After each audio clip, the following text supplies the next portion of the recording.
सिया राम मैं सब जग जानी।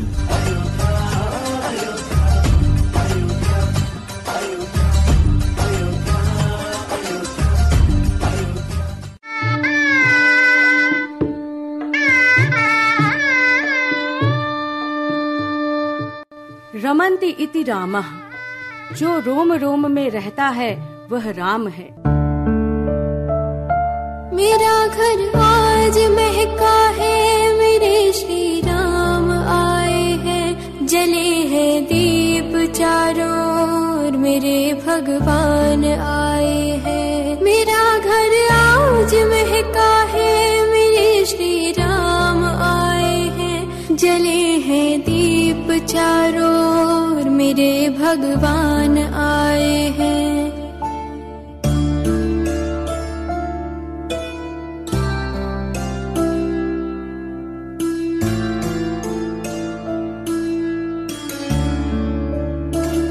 सुमिरता नाम प्रभु का, जो उसी के काम बनते हैं। जो हर पल राम जपते हैं, वही भव सागर तरते हैं। लगन उनसे लगा बैठे, हमारे राम आए हैं। जले हैं दीप चारों ओर, मेरे भगवान आए हैं। सप्तपुरियों में प्रथम श्री अयोध्या धाम में प्रभु रामलला की प्राण प्रतिष्ठा के छठे दिन की रिपोर्ट के साथ उपस्थित हूँ मैं सरस्वती पाठक और सदक हुसैन। आप सबको हमारा राम राम।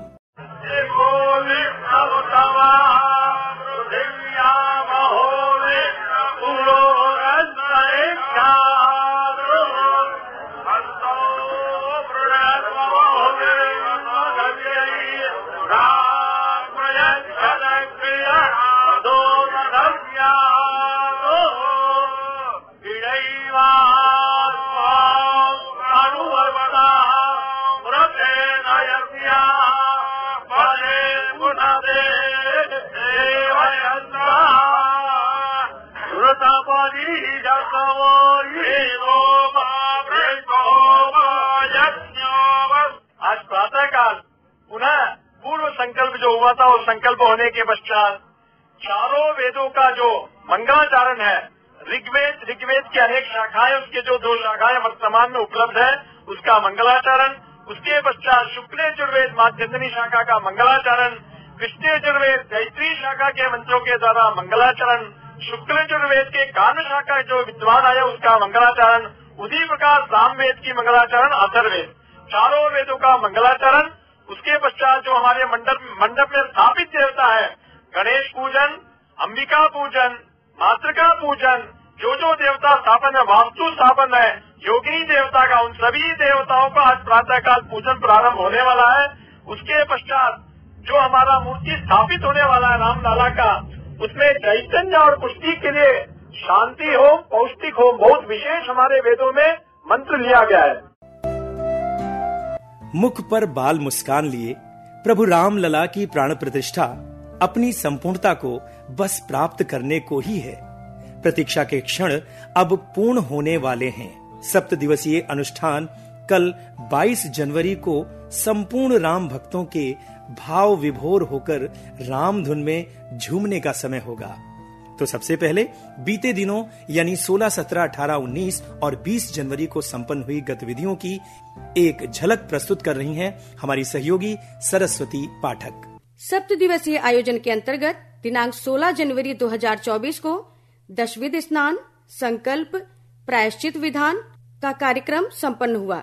दूसरे दिन 17 जनवरी को उत्सव विग्रह का पूजन, मूर्ति का परिसर में प्रवेश, परिभ्रमण, देवताओं का आह्वान पूजन संपन्न हुआ। तीसरे दिन 18 जनवरी को तीर्थ पूजन, जल यात्रा और जलाधिवास के साथ संपन्न हुए।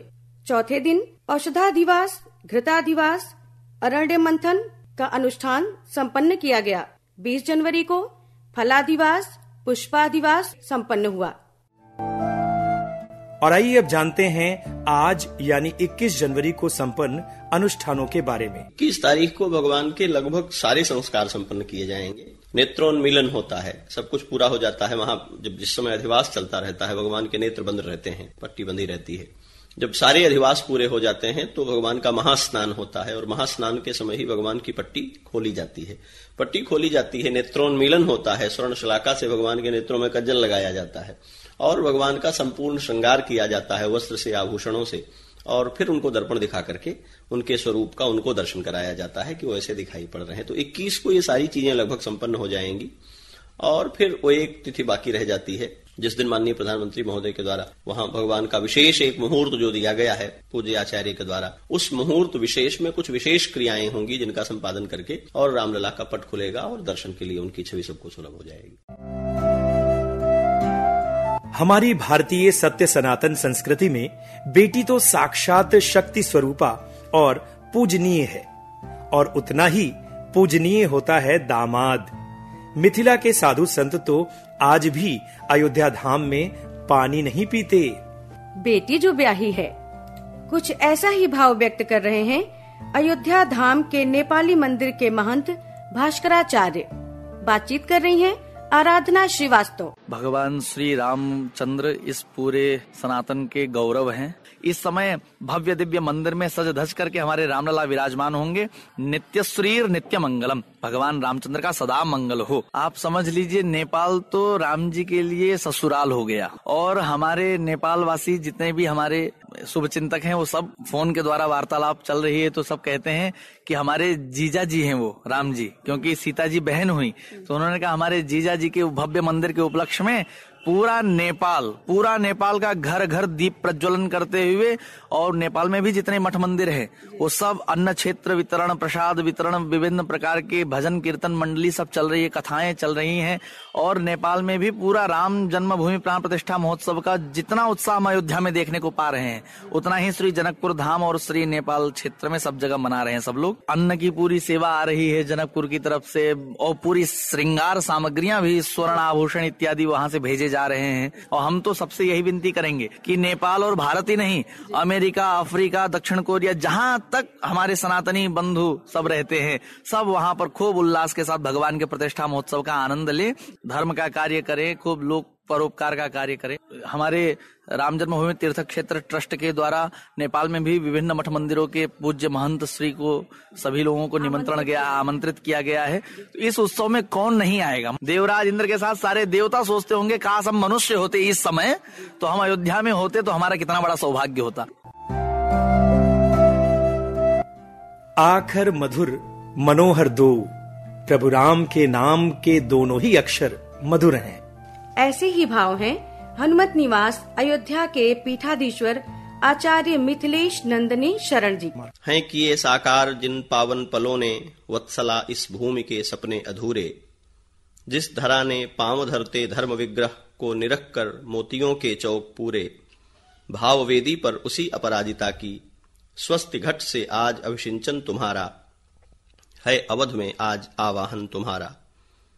जानता है जग तुम्हें जगदीश रघुवर, पर अयोध्या लाल अपना जानती है। जानता है जग तुम्हें जगदीश रघुवर, पर अयोध्या लाल अपना जानती है। था किया अभिषेक त्रेता में कि जिसका, नेत्रजा सरयू उसे पहचानती है। गुरु वशिष्ठ अरुंधति मां को लिए संग, कर रहे हैं मंगला शासन तुम्हारा। है अवध में आज आवाहन तुम्हारा। प्रभु करो स्वीकार लो ये पुष्प अक्षत, अर्चना की धूप दीपों की प्रथाएं। नाथ उतरो अर्च्य विग्रह में कृपा कर, अर्चकों की हों प्रतिष्ठित भावनाएं। फलवती हों वे प्रतिज्ञाएं युगों से, कर रही रघुनाथ जो वंदन तुम्हारा। है अवध में आज आवाहन तुम्हारा। अप्रमेय स्वरूप हे अवधेश, अपनी दिव्यता से नव्य मूर्ति प्रमाण कर दो। अप्रमेय स्वरूप हे अवधेश, अपनी दिव्यता से नव्य मूर्ति प्रमाण कर दो। भाव की इस भूति को अपना बनाकर, ओ जगत के प्राण इसमें प्राण भर दो। हो उठे दितिमान नर सिर पर चढ़ाकर, हे नरोत्तम यह चरण चंदन तुम्हारा। है छिपा क्या दुख तुमसे राम कोई, अनसुनी तुमसे भला कब हैं कथाएं। क्या सहा कैसे कहें किस भांति अब हम, क्यों हुई वंचित हमारी आस्थाएं। राम पूर्ण काम बस तुम जानते हो, हर हृदय की पीर अभिनंदन तुम्हारा। है अवध में आज आवाहन तुम्हारा। साहित्य समाज का दर्पण है। भारतीय साहित्य प्रभु राम और उनके आदर्श के बिना अधूरा है।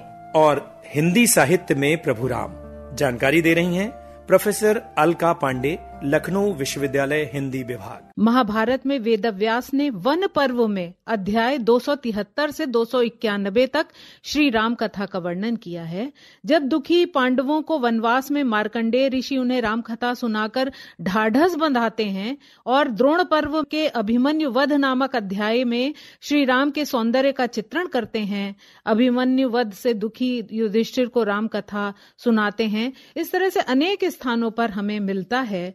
तुलसी तो राम के अनन्य भक्त थे। उन्होंने अपनी रचनाओं के माध्यम से राम के उस मंगलकारी रूप को समाज के सामने प्रस्तुत किया जो संपूर्ण जीवन को विपरीत धाराओं और प्रवाहों के बीच संगति प्रदान कर उसे आगे बढ़ाने में सहायक है। मंगल भवन अमंगल हारी द्रवहु सो दशरथ अजिर बिहारी कहा है तुलसीदास जी ने। एक और तुलसी सगुण रूप के उपासना करते हैं तो वहीं दूसरी ओर हम कबीर को देखते हैं जो समाज में व्याप्त जो बाह्य आडंबर है उनको मिटाने के लिए वो निर्गुण राम का सहारा लेते हैं। कबीर कहते हैं, कबीर कूता राम का मोतिया मेरा नाम, गले राम की जेवड़ी जिद्दी खींचूं तित जाऊं। इस तरह से कहते हैं। यह राष्ट्र कवि मैथिली शरणगुप्त साकेत में भगवान राम को जब रूपायित करते हैं तो वो कहते हैं कि राम तुम मानव हो, ईश्वर नहीं हो क्या? विश्व में रमे हुए नहीं सभी कहीं हो क्या? गुप्त जी यशोधरा में कहते हैं, राम तुम्हारा चरित स्वयं ही काव्य है, कोई कवि बन जाए सहज संभाव्य है।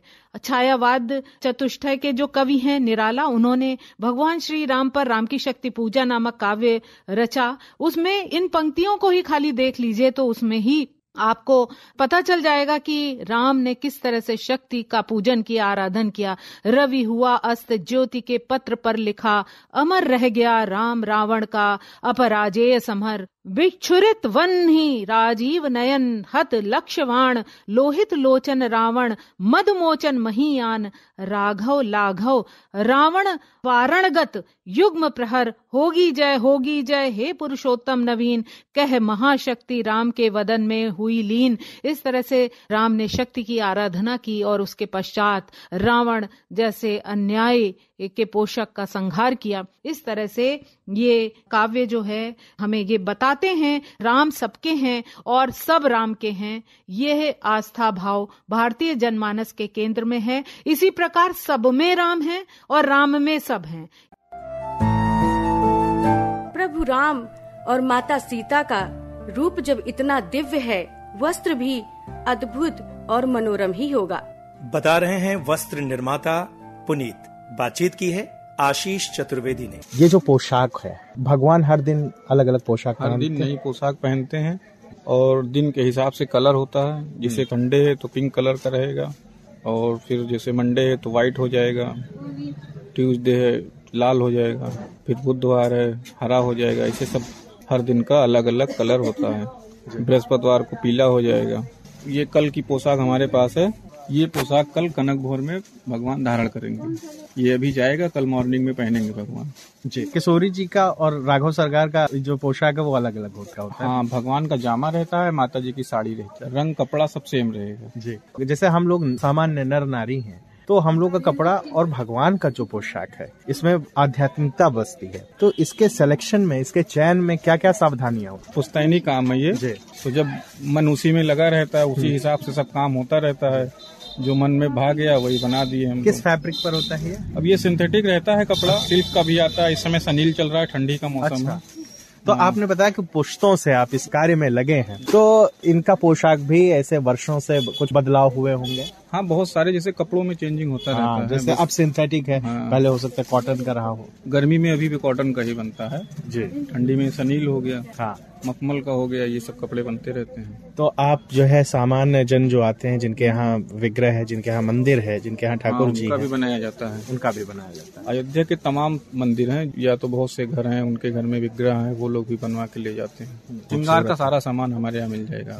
तो अच्छा, जो इस पर कढ़ाई का काम होता है, जो इस पर आप छोटे छोटे जो मोती या ये सब लगे हैं, तो ये यहीं पर होता है? जी जी, आपके पास स्टाफ है? हाँ, सब स्टाफ है, वो सब दिन भर वर्क करते रहते हैं जी। अच्छा, भगवान रामलला की प्रतिष्ठा होने वाली है 22 को, आपके व्यापार और उद्यम पर भी क्या इसका कुछ सकारात्मक असर पड़ा है? हाँ, पहले से बहुत अच्छा सब चल रहा है जी। पहले तो इतना अधिक नहीं था लोगों का आवागमन, लेकिन अब बहुत ज्यादा हो गया है। और आपने पेटीएम के माध्यम से, यूपीआई के माध्यम से आप पेमेंट भी स्वीकार करते हैं। ये भी एक डिजिटल क्रांति की ओर, विकास की ओर हमारे कदम हैं। यहाँ पर जो है एक आध्यात्मिक वातावरण है, ये भी एक मंदिर की तरह है और ये उनके भक्त हैं। तो ये जो आपके यहाँ कार्यकर्ता हैं जो कार्य कर रहे हैं, ये लोग भी एकदम ट्रेंड होंगे? जी, ये भी कारीगर हैं, सब बनाते रहते हैं। और सब अयोध्या के हैं? जी, अयोध्या के ही हैं। हिंदी साहित्य तो क्या, सभी भाषाओं के साहित्य प्रभु राम के आदर्श के बिना अपूर्ण है। मराठी साहित्य में प्रभु श्री राम वर्णन कर रहे हैं दत्ता प्रसाद जोग। मैं आज आपको मराठी और हिंदी गीत रामायण के विषय में कुछ बताना चाहता हूँ। जैसे उत्तर भारत में रामचरितमानस बहुत पूजनीय है, उसी तरह से मराठी लोगों में 1955 से मराठी गीत रामायण, ये 56 गीतों का एक रामायण है, गीत स्वरूप रामायण है, जिसमें 2 गीतों के बीच में थोड़ी सी कथा कही जाती है। तो ये मराठी के महाकवि अद्यतन वाल्मीकि जिन्हें कहा जाता है, गजानन दिगंबर माडगुलकर और स्वरतीर्थ बाबूजी यानी सुधीर फड़के, जो मराठी के बहुत बड़े संगीतकार गायक रहे हैं, उनके द्वारा बनाया गया ये संयुक्त निर्माण है। उसके बाद इसकी किताब 1957 में छपी थी और इसे भारत सरकार ने ही प्रकाशित किया था प्रसारण विभाग द्वारा। तो ये इतना सुंदर एल्बम है रामायण गीतों का, इसे गीत रामायण कहा गया। और मुझे ये लगा कि इसका इतना सुंदर स्तर है, इतना मिठास है इसमें, और इतना अच्छा संगीत और शब्द संपदा इसकी है, तो इसे क्यों न हिंदी में ढाला जाए। और मैंने इसका यथाशक्ति यथामति हिंदी अनुवाद पूर्ण किया और 2019 में यह किताब हिंदी संस्करण यानी हिंदी गीत रामायण पुनः एक बार प्रसारण विभाग द्वारा, भारत सरकार के प्रकाशन विभाग द्वारा इसको प्रकाशित किया गया है, और ये भी भारत सरकार के वेबसाइट के ऊपर। और इसका संगीत स्वरूप भी हमने गोवा में ही बनाया और इसमें वही जो पुरानी धुनें हैं इनका समावेशन इसमें हुआ है, और मराठी शब्दों का यथार्थ हिंदी अनुवाद बनाकर उन्हीं छंदों में ये हिंदी गीत रामायण आपको मिल जाएगा। आओ बिराजो दशरथ के लाला श्री राम लला, आओ बिराजो दशरथ के लाला श्री राम लला, श्री राम लला, श्री राम लला। मंगल बेला शुभ घड़िया आई, बाजे बधाई, दसों दिशा में है गूंजे पखावज और शहनाई।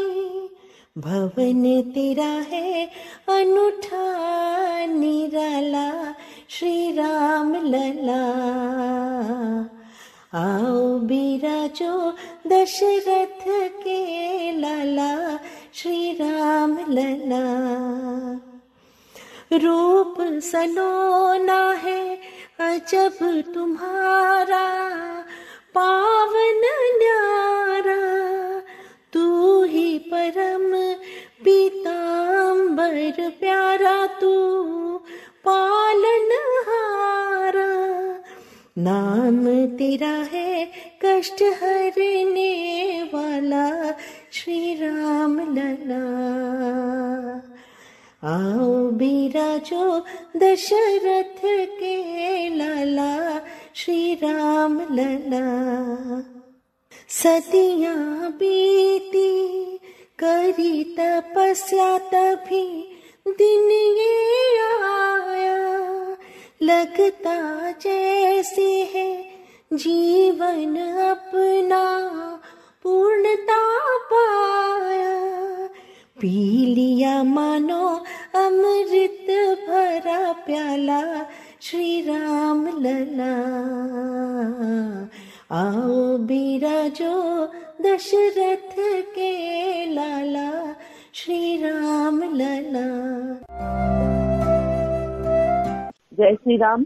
मेरा नाम वीरा अरोड़ा है, मैं अयोध्या से बोल रही हूँ। आज सम्माननीय प्रधानमंत्री श्री नरेंद्र जी मोदी इस शुभ कार्य को संपादित करने में पूरा विश्व राममय हो गया है। इतना अच्छा लग रहा है, आज राममय माहौल में ऐसा लग रहा है राम राज्य स्थापित होने जा रहा है।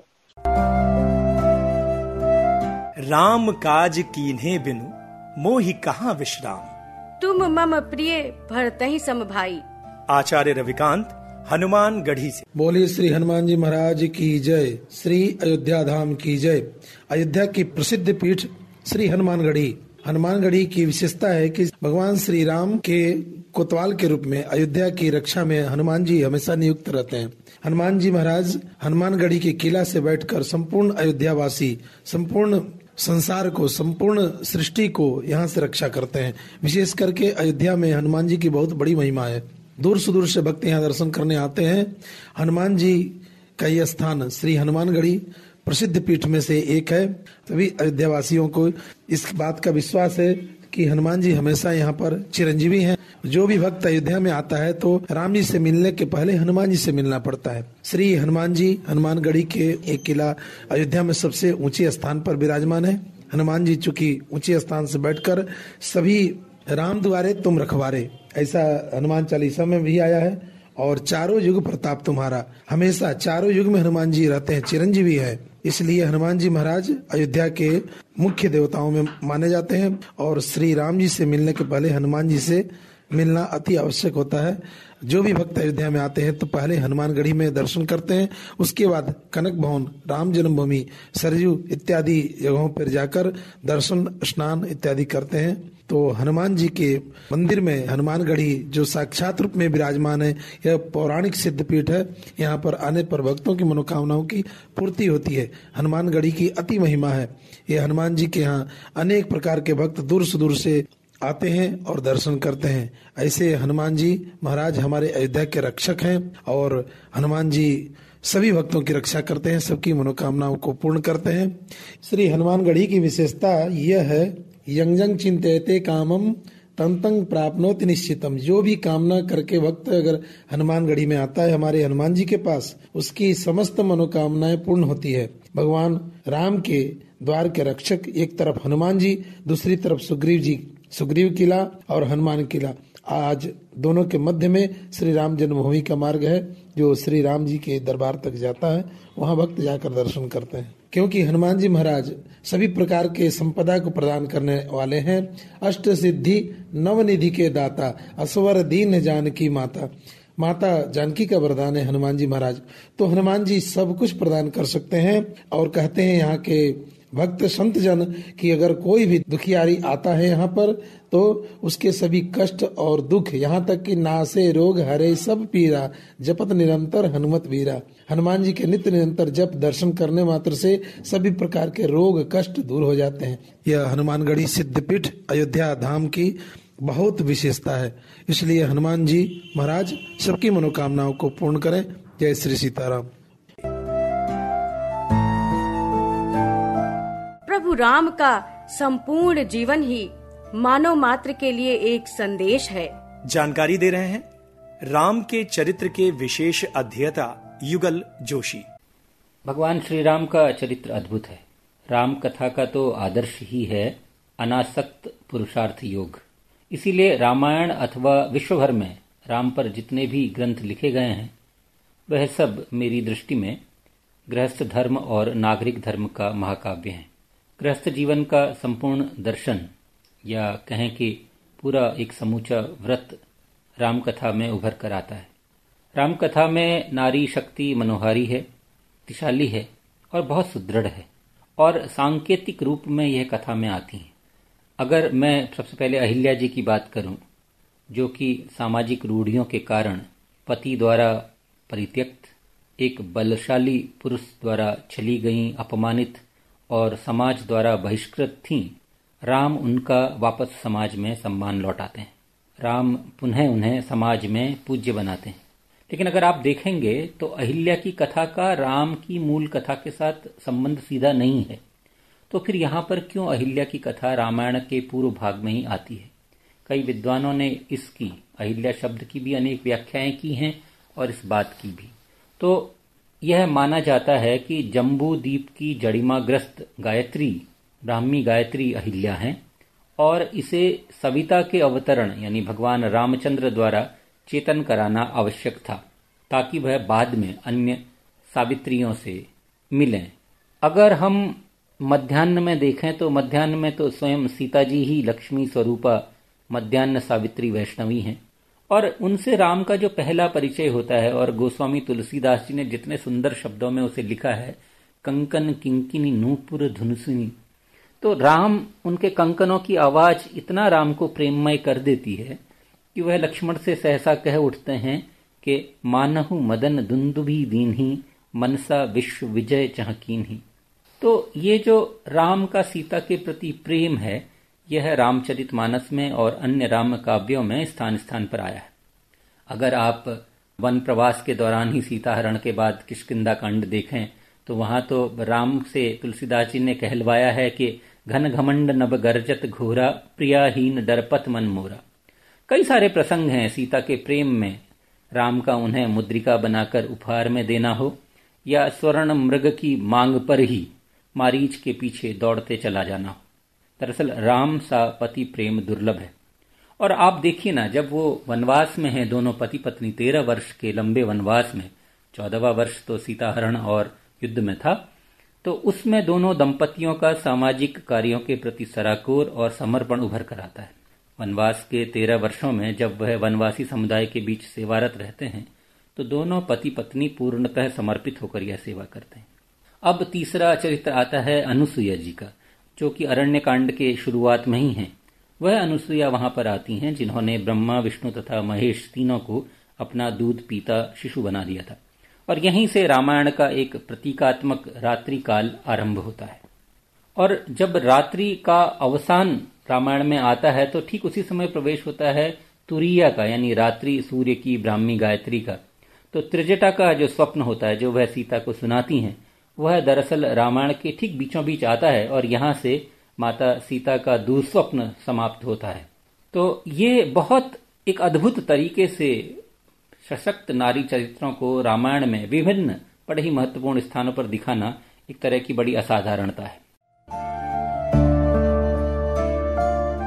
सभी सुखी हों और सभी का कल्याण हो, कुछ ऐसा ही भाव है प्रयाग से आए इन आचार्य जन का। ये हवनात्मक अनुष्ठान चल रहा है। विश्व कल्याण के हेतु भगवान गुरुदेव भगवान का हमारे संकल्प है कि विश्व का कल्याण हो, उसके निमित्त हनुमान जी महाराज के लिए आहुतियां दी जा रही हैं। यहाँ ये तो दिव्य है, इससे अच्छा क्या हो सकता है। तो दिव्य है। यहाँ तो बहुत अच्छा लग रहा है, अमृत बरस रहा है और क्या, पग पग में अमृत की बूंदें निकल रही हैं। तो श्रोताओं, ये थी प्राण प्रतिष्ठा आयोजन के 6ठे दिन की रेडियो रिपोर्ट। वाचन स्वर सरस्वती पाठक और सदक हुसैन। प्रस्तुति सहयोग कुंवर बहादुर सिंह। संकल्पना और निर्देशन मीनू खरे।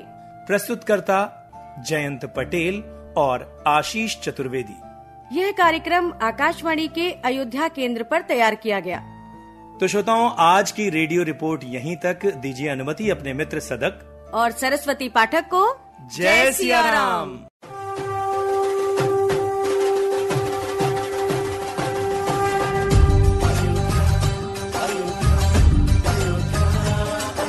सिया राम में सब जग जानी।